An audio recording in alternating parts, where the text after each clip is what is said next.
O Circuito UFMG exibe esta semana a série de entrevistas com os candidatos a reitor da Universidade Federal de Minas Gerais para o período 2014-2018. As entrevistas foram gravadas previamente. O objetivo é que uma entrevista não influencie a outra. A ordem de exibição será de acordo com o número das chapas. Os professores terão 11 minutos, com tolerância máxima de 1 minuto para as considerações finais. Excedido esse tempo, a entrevista será interrompida.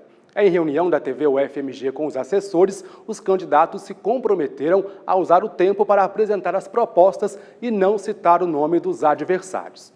O convidado de hoje é o candidato da chapa 3, o UFMG em Ação. José Najib Cotrim Árabe é professor associado do Departamento de Ciência da Computação do Instituto de Ciências Exatas da UFMG.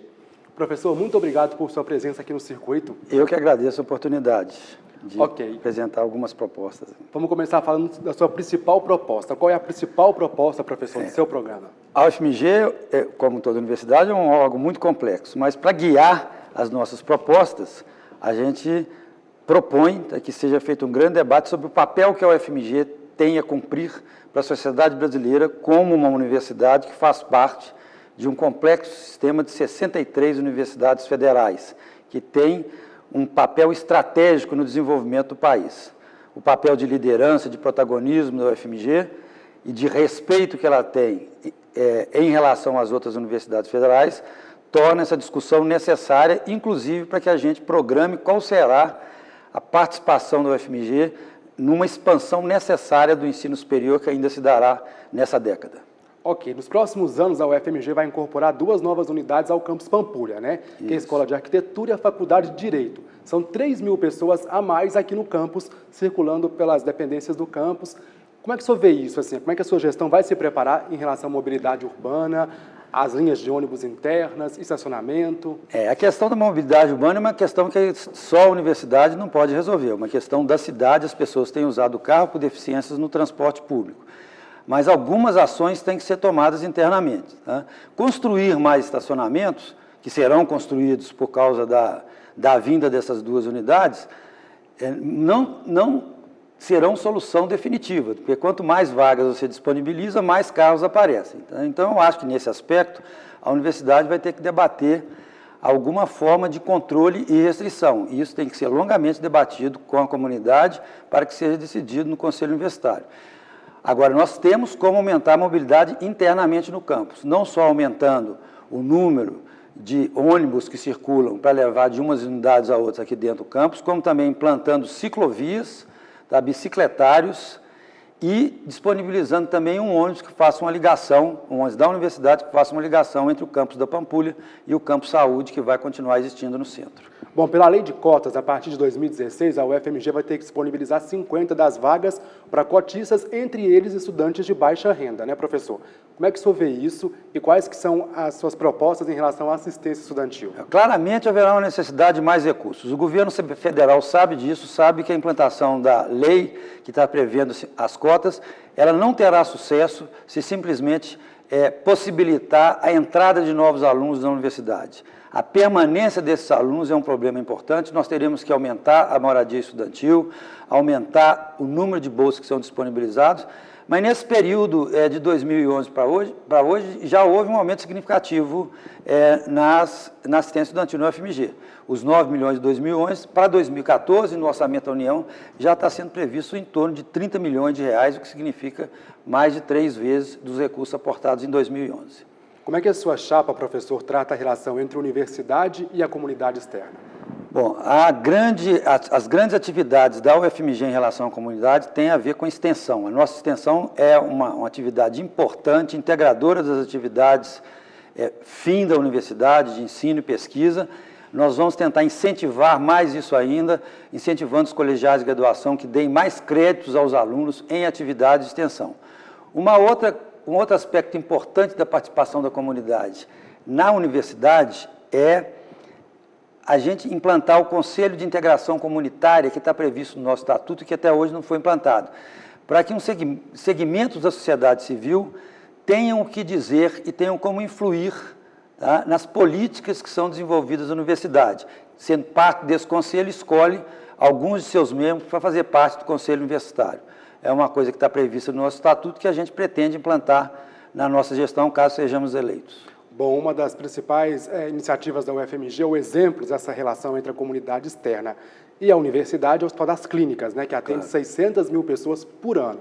O que o seu projeto prevê, professor? O seu programa de gestão prevê para o Hospital das Clínicas, tanto em relação ao aumento de atendimentos, como também da melhoria desse atendimento? O Hospital das Clínicas é um órgão fundamental da universidade, ele atende a uma dezena de cursos na área de saúde e faz parte integrante do Sistema Único de Saúde, e em relação a isso ele tem que atender às demandas da sociedade também, né?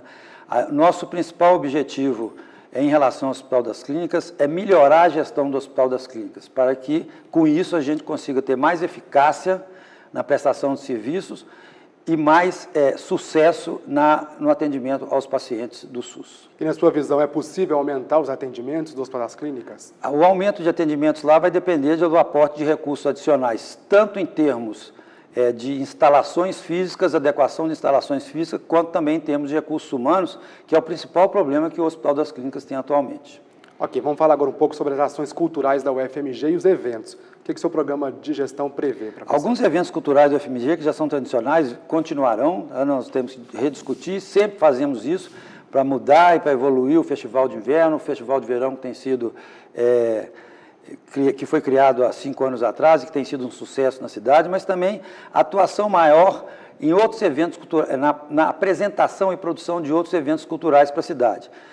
A UFMG já é um dos maiores fornecedores de eventos culturais da universidade e essa participação é muito importante, tanto na formação dos nossos alunos, como na produção de conhecimento e nas atividades de extensão. Mas explica melhor, é para poder aumentar os eventos e as ações dentro da UFMG ou é uma parceria com vários órgãos do município?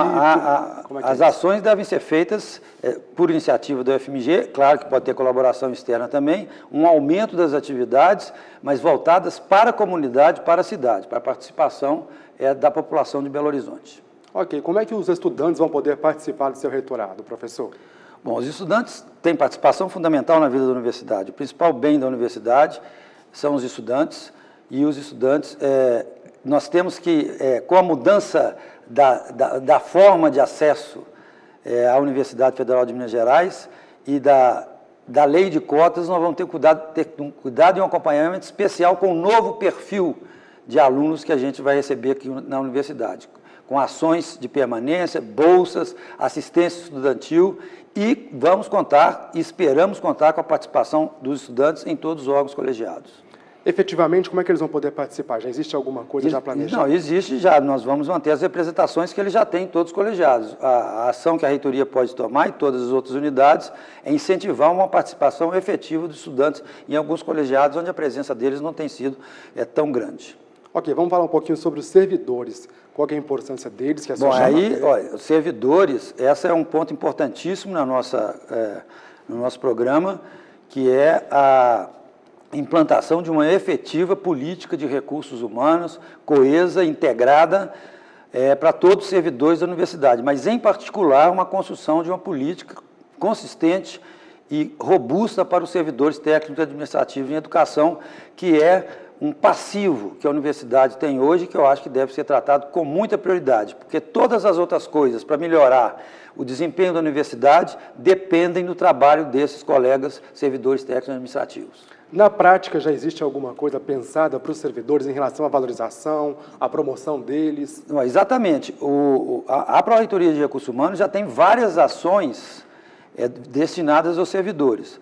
O que a gente acha que está faltando é uma integração entre essas ações e o estabelecimento pelos conselhos superiores, pelo Conselho Universitário, de uma política bem definida para vários aspectos da política de recursos humanos, como, por exemplo, capacitação, como, por exemplo, dimensionamento adequado do corpo técnico administrativo nas diversas funções que ele exerce numa universidade que é tão complexa.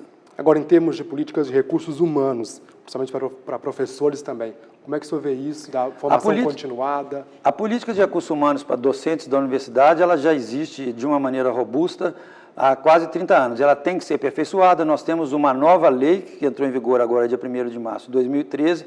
Teremos que fazer algumas alterações em função da lei, mas isso é uma evolução natural. Uma área que a gente ainda deve aí é para o corpo docente e para o técnico administrativo, é a questão de atenção à saúde do servidor, que também vai ser uma prioridade na nossa gestão. De que forma? Fazendo com que o Departamento de Assistência à Saúde do Trabalhador, que é a parte da Pró-Reitoria de Recursos Humanos, tenha os recursos humanos e materiais necessários para implantar de maneira efetiva uma política de atenção à saúde aos nossos servidores. Bom, a gente já falou um pouquinho sobre assistência estudantil, mas é bom a gente enfatizar. E queria saber do senhor qual que é a importância que o senhor vê na assistência estudantil, do papel da FUNP na universidade. Olha, a Universidade Federal de Minas Gerais, muito antes do governo se preocupar com a assistência estudantil, sempre teve essa preocupação desde sua fundação. A FUNP, o órgão que antecedeu a FUNP, foi criado praticamente 2 ou 3 anos depois que a universidade foi fundada. Então, essa é uma experiência que a Universidade Federal de Minas Gerais tem muito grande à frente de outras universidades.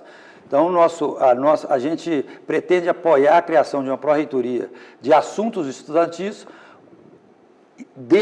e dentre os objetivos dessa pró-reitoria vai estar a assistência estudantil, que certamente vai contar com a colaboração da FUNP na sua implementação, com a experiência de mais de 60 anos que a FUNP tem no desenvolvimento de políticas de assistência estudantil. Ok, professor, agora só tem 1 minuto para as considerações finais. Bom, o que a gente acha importante é que nesse período de 4 anos, que vai começar no ano que vem, a universidade defina de maneira clara o papel que ela deve ter para atender os anseios do povo brasileiro. O Brasil está passando por um período de desenvolvimento muito grande e o desenvolvimento que a gente deseja que o nosso país tenha, baseado na solidariedade, numa sociedade do conhecimento, não pode se dar sem um sistema forte de universidades. E o papel que o FMG vai ter nesse sistema de universidades é uma discussão política da mais alta relevância. Ou seja, a gente considera que nos próximos 4 anos, quando a universidade estiver comemorando os seus 90 anos, a gente tem que estar se preparando para criar a universidade que vai completar o seu centenário em 2027. Ok, professor, muito obrigado por sua presença mais uma vez aqui no Circuito. Eu agradeço. E o Circuito UFMG de hoje termina aqui. Para você, uma boa noite.